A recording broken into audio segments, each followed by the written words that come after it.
Yes, it's very cold here this morning in Norfolk.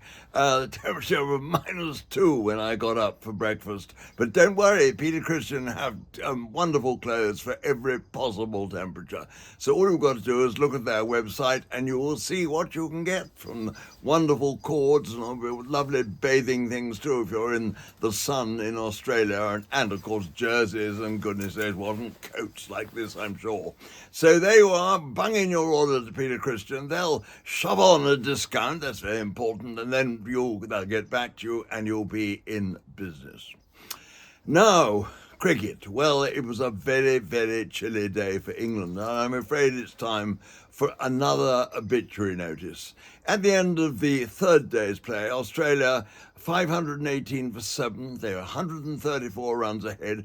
There are 2 days left. The wicket is getting, I think, a little bit more tricky and will continue to do so. And really, England's cricket on this third day was not good at all.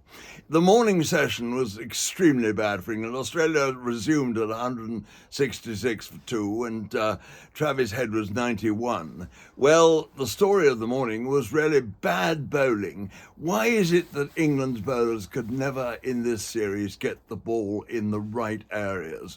The Australians were all the time on or around off stump, on that nagging length. Does the batsman play forward? Does he go back? The England bowlers occasionally could do it and would get wickets, but they couldn't do it with anything like the consistency the Australians produced. And that was, of course, a major difference. Another major difference, and this goes back to, well, there are a lot of things involved in all this, the fielding. So England dropped certainly 3 catches before lunch, and it really was a disastrous morning from that point of view. England have dropped nearly 20 catches in the series, and Australia have only put down 5. Another great difference. And England have not got a fielding coach. McCullum has sort of cut down the coaching staff in the dressing room, and there is no fielding coach, and there should be one. Of course there should be one. The Australian fielding, the Australian training for fielding, I think is so much better, and they don't miss things. England have done, and my goodness, this has shown up in this series.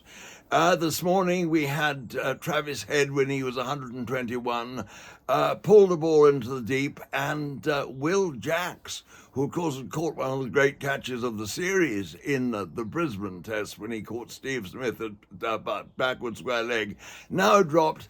Well, it was a pretty well straightforward catch. It was really a sitter as far as those big catches in the deep go, at deep backward square leg. And what can you say? And it was Jacks guilty again in the last over before lunch when he didn't hang on to a powerful drive from Travis Head. But that one wasn't so important because he was out soon after lunch. And another catch went down in the morning, a equally crucial one. Steve Smith had got just 12 when he tickled the ball around the corner, and Crawley went for the catch, which he'd caught, I think, 4 times out of 10, certainly. And he got his fingertips to it and couldn't hold on. And Smith, at the end of the day, his 13th Ashes 100 against England, and is 129 not out. So it doesn't take a genius to do the mathematics and realise the cost to England of these dropped catches. And the fielding, well, there we are.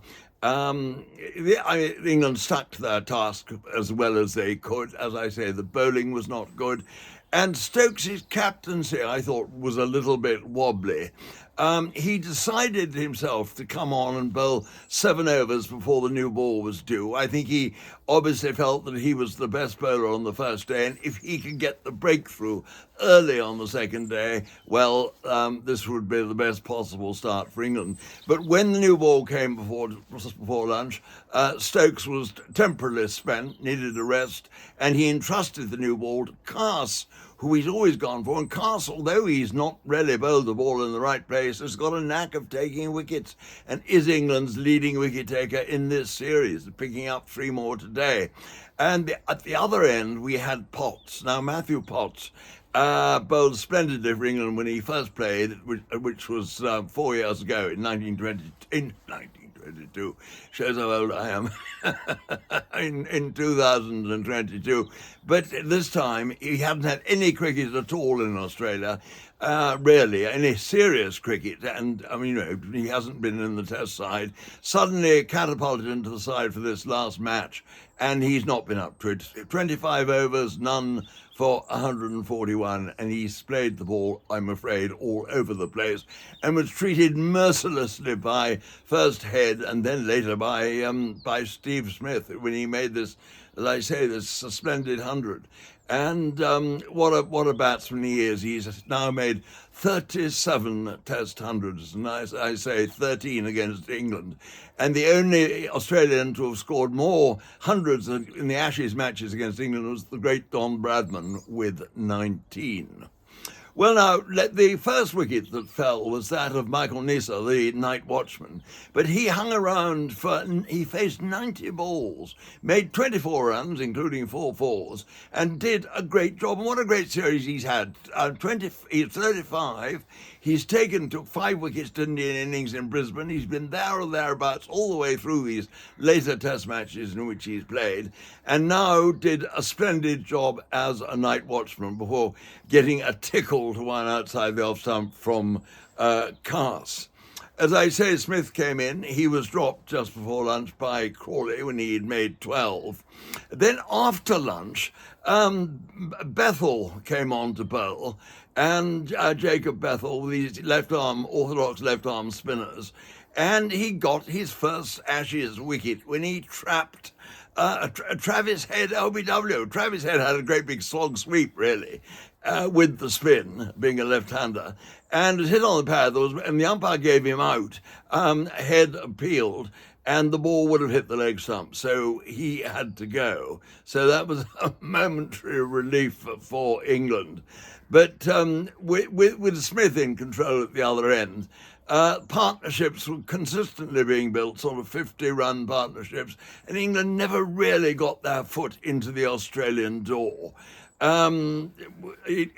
Khawaja, playing his last Test match, got a tremendous welcome from his own home crowd in Sydney, and he got to 17 and then was a victim after lunch to the second new ball, except he was LBW to a full toss. So rather the new ball had nothing to do with that, did it? I mean, it was the way it went.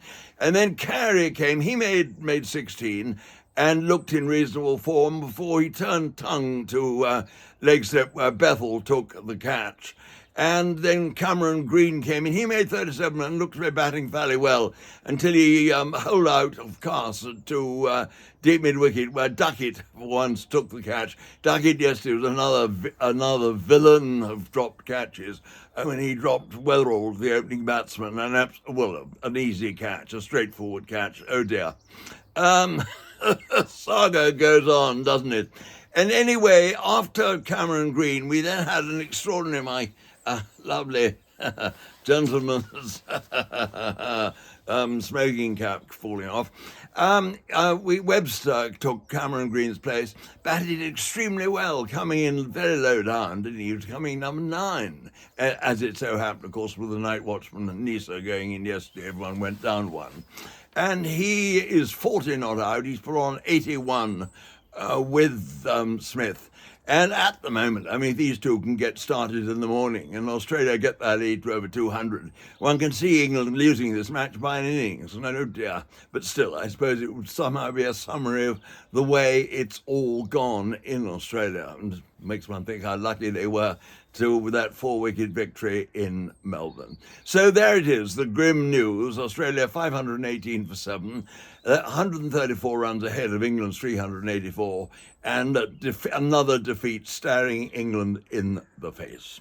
As I say, it's chilly here in Norfolk, and Peter Christian have got everything warm for me in Norfolk, and they'll have everything hot for you in Australia, and anyone in between too. So get in your orders, and having had a look at their website, and you'll be away.